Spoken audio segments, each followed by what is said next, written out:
Advancing amidst a mass of demons, the soldiers of the Imperial army strutted through the maze. It all went well at first. Right. Only in the beginning.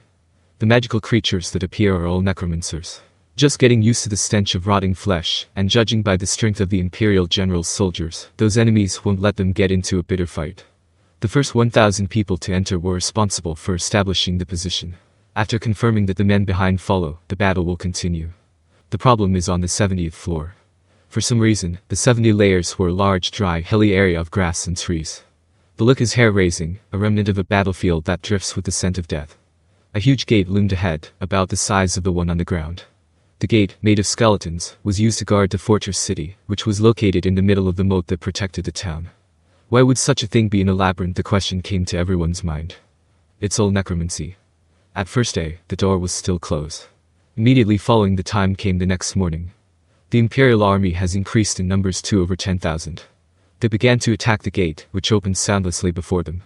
Then the horrifying-looking king of the dead appears. To say that he was a skeleton is not an appropriate description. This rather genteel white bone spoke in fluent human language to the general soldiers of the Imperial army. Welcome to my land of the dead. My name is Adalman, the immortal king. The party is all set. Let's just have a good time. So, here we go. As soon as the king, Adalman, had declared his name, there was a sudden sense of oppression in the whole space. Following this king are a group of necromancers, as well as the dead but still brave necromancer dragon. This dragon of death let out an evil roar that felt like it was going to overwhelm the entire space. Not only that. The gates had been opened, and legions of the undead had emerged from them one after another. The necromancers led by the necromancer chief climbed out one after another. The Imperial army had been lined up in front of the door, but the sudden battle had caused them to be in a state of confusion. The Dragon of the Dead is a Class A magical creature, which is so powerful that it is frightening to be attacked. Its attribute is immortality. There is no other means of elimination than a direct attack on the soul. Fall back, fall back. This is not an opponent you can beat with one blow proof. Damn it, if you burn it all with fire. It's not working. That guy's regenerating faster than he's burning. Get out of this place. Otherwise, the spirit will be destroyed by the guy's miasma. The Imperial army is in chaos. As if in mockery of these soldiers, the dragon's jaws open considerably.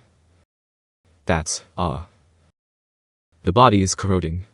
The corrosive spray of the death dragon poured down from high in the air, bathing those crawling on the ground.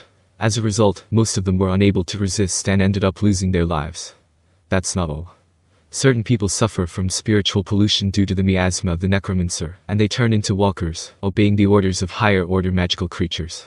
The so-called high-ranking magical creature here is the King of the Dead, in other words, Adalman.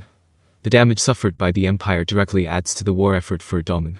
The Imperial army's numbers plummeted in an instant, and 10,000 were wiped out in less than an hour. These tragedies were passed on by the few survivors to the troops who followed later. Because of these things, the 70th level raiders battle began to become white-hot. After the next day, there were several times when the Imperial army wanted to try to rush into the 70 levels. But every time, they lose miserably. The next two fights, the second and third, were all with the same result, and things didn't get any better at all. As for the overwhelming threat posed by the necromantic dragon, even less so. In addition to this, there is one of the 10 lords of the Labyrinth, Albert Paladin of the Dead, under Adalman. Even the elite of the Imperial army had no chance of winning against the army of the undead. But we will not repeat the mistakes of this campaign. Looking forward to your performance. The Imperial army brigadier finished his speech to the soldiers of the general. There are veterans of this in the Imperial army. The army was in full formation in the hilly terrain, bringing the total number to 70,000. In contrast, Adalman's men were still less than 40,000, even counting the increased number of walkers over the past few days. Then the showdown begins. The king takes action. You guys think too much. The holy reversal. The immortal King Adalman's dominance extends to the end. As for the holy attribute that was originally their weakness, when this force covered, weakness was no longer weakness. And it was this weakness that the Imperial army relied on, their miscalculation leading to their own loss. This defeat broke the spirits of the Imperial general's soldiers. The survivors were pushed to the breaking point and started running towards the upper floors. The 71st to 79th levels of the maze. Walking into this floor, the Imperials were forced to engage in a never-ending battle with an entire swarm of insects. The insects launched a fierce attack that went on and on and on. Fearing no death, they repeatedly attacked, a whole group showing absolutely no signs of interruption. Maze Day 1. The soldiers of the generals who had first begun to send in were frightened but not frightened by the onslaught of insects. They took the channel build site and processed it immediately. Even this floor of what can be called an insect paradise, there are still hidden rooms that are indeed prepared, such as tree caves or caverns, etc. There are powerful magical things there, but there are also treasure chests. At least the treasures obtained were satisfactory, and everyone thought that they should be able to treat this battle as a fond memory when they returned, and the delusion of happiness swelled more and more. It started to get out of hand the next day. One soldier's eyes widened in surprise, because the head of the partner walking next to it suddenly fell to the ground. When we get back, we'll have a good time. Looking down at his missing head on the ground, the soldier had a look of dismay on his face.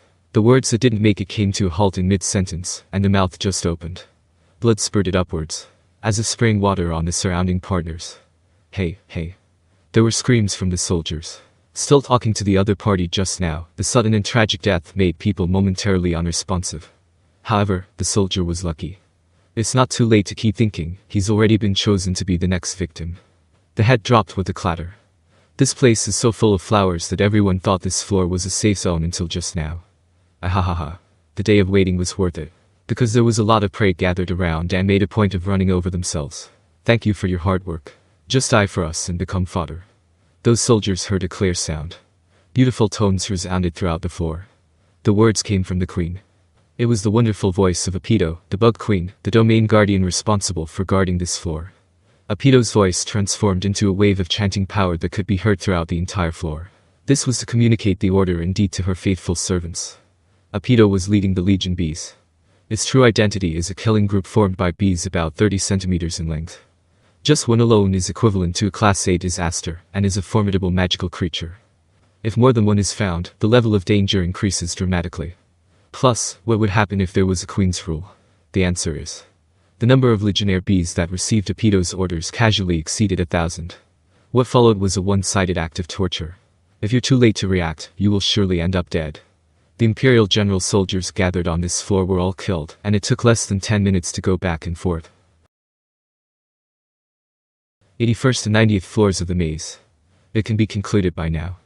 The first day was just to give them a taste of something sweet. The monster in front of them, a monster that is as strong as a ghost. The 81st floor is a paradise for those magical beasts. It would take some time to proceed at this pace, but the Imperial army thought it would be breached in a matter of days. However, when they cheat the next day, because that guy showed up, the situation suddenly turned upside down. On the 82nd floor, in the dense forest, appears a monkey with an IQ high enough to speak human language. The monkey was able to control the wind and sound, and could fly through the air and call out storms. It was a pure white demon monkey. The name was White Ape. The beautiful white hairs that adorned the supple body looked so beautiful that it even gave the illusion of dancing as it came and went rapidly across the battlefield. He can use sticks and stones to create unique kung fu, and perform aerial martial arts that can change freely.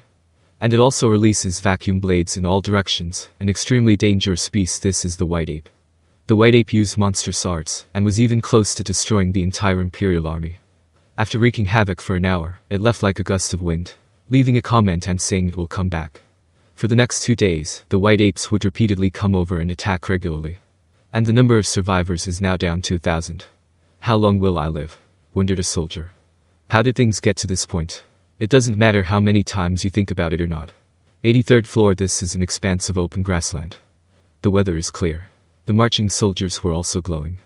But the next night, the Imperial army was greatly wounded. At that time, a bright moon in the sky was about to turn from the upper lunar to the full moon. With the moon as a backdrop, a lone rabbit floats in the air. It's the rabbit that can manipulate gravity, the moon hare. The moon hare's attacks were indistinguishable from each other. Although swayed by the moon's gains and losses, even during the new moon period, the moon hare possesses enough power to turn heaven and earth upside down. The supergravity is used to oppress and wreak havoc on the Imperial army. 84th floor. A maze of streets formed by stone slabs.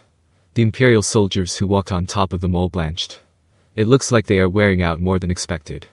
Give me water. No way. There was no way to contact the supply force. You have to be patient. Damn it. It's only the 3rd day, but I want to drink water. If I can't drink water, I can't even eat. This floor seems to be so full of toxins that it would be impossible to drink them at all, if only to collect moisture from the atmosphere. And these poisons are so vicious, there's no way to detoxify them with antidote magic. Thankfully, there was no problem breathing, but even so, the soldiers' injuries were about to get too big for one shot. The soldiers in front of us all fell in pain. A look at them will reveal dark spots on the skin and a high fever. The soldiers of the Empire's generals were beginning to feel uneasy when they saw the situation, guessing whether it would be their turn next. There were small magical creatures running past those soldiers' feet in intermittent bursts. These are black rats that are less than 5 centimeters in length.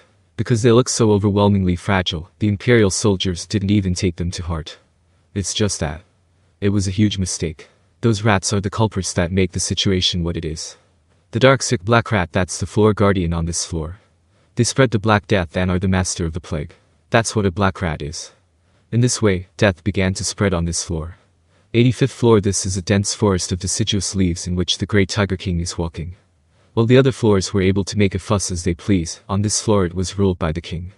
The tiger was covered with thunder, and lightning. The king's name was Thunder Tiger. Before he showed up, the Imperial army had the upper hand, but after that, it was different. They could only defend one-sidedly, and were also forced to pull the stronghold back to the front of the ladder. The woods are full of magical creatures. The fighting conditions were not favorable for the Imperial army, who continued to resist. 86th floor. This is a sparse oasis in the desert. Under the sun, the temperature rises. The temperature drops after nightfall and the chill is frightening. The temperature difference was so great that although there was no combat, the Imperial soldiers lost their strength as a result. The real trap out is in the oxygen concentration. A winged snake, a pterodactyl. Pterodactyl affects the atmosphere. The operating ingredients zero out the oxygen concentration, which is as easy for a pterodactyl as breaking a baby's hand. The 87th layer. This is somehow a vast expanse of mountains. The laid-back scenery reminded the soldiers of their families. Without relaxing, they think about their happy childhood, and dreams of having a date with their beloved woman. It took less than 5 days for everyone to let their guard down. The low frequency of the appearance of magic can also be a reason. Unlike the other floors, it's hard to keep the tension up all the time here. The sheep that make men dream, the sleeping sheep that tempt them. Gentle sheep love peace and deprive soldiers of their consciousness in a state where there is no bloodshed. If seduced by the hallucinatory hypnosis of a dormant sheep, those people will fall asleep and never wake up again. The 88th flue. This is alongside a river in a forest where firebirds live. Incredibly, these flames do not burn into the trees. It will only react to people who are hostile. It will keep burning and it will not go away. It was a bird with a full body of fire, the flamingos. The floor guardian of this land is called by that name. Flamingos and flocks of dependent birds set out to burn the Imperial army to death. 89th floor. This is the maze of mirrors. This floor is not affected by vegetation. It's well managed, and the mirrors are all polished. The passageways are reflected on the mirrors, making the maze even more complex. And none of these mirrors will break. Because these are all born of a magical creature using secret magic. The dog that can wander in the mirror dog runs through it. He was free to run around in the mirror and tease the Imperial army. His body is in the mirrors, and those mirrors reflect all spells on the user. Under the light of the mirror dog grows infinitely, and the poor prey is bitten and killed by him. On the various floors, the vicious floor guardians went on a rampage. All of these magical things will come to life. Resurrected again and again. Soldiers who learned of this could not help but be discouraged. They had been fighting a hopeless battle, only to find that it was all for naught. It is said that monkeys, rabbits, rats, tigers, snakes, sheep, birds, and dogs, which are the demonic beasts of the animal family, are the 8 tribes under the 9 tails. Just some cute pets. Those demonic beasts were all illuminated by the tails of the 9-tailed Kumar, and their respective abilities were only from Kumar. The illusionary queen who leads the monstrous beasts is the floor guardian of the 90th floor, the 9-tailed beast, Kumar. Some foolish and pathetic sacrifices came to Kumar. A few days passed when the Imperial army's 53,000 soldiers stormed the maze. The survivors in the labyrinth go to 0.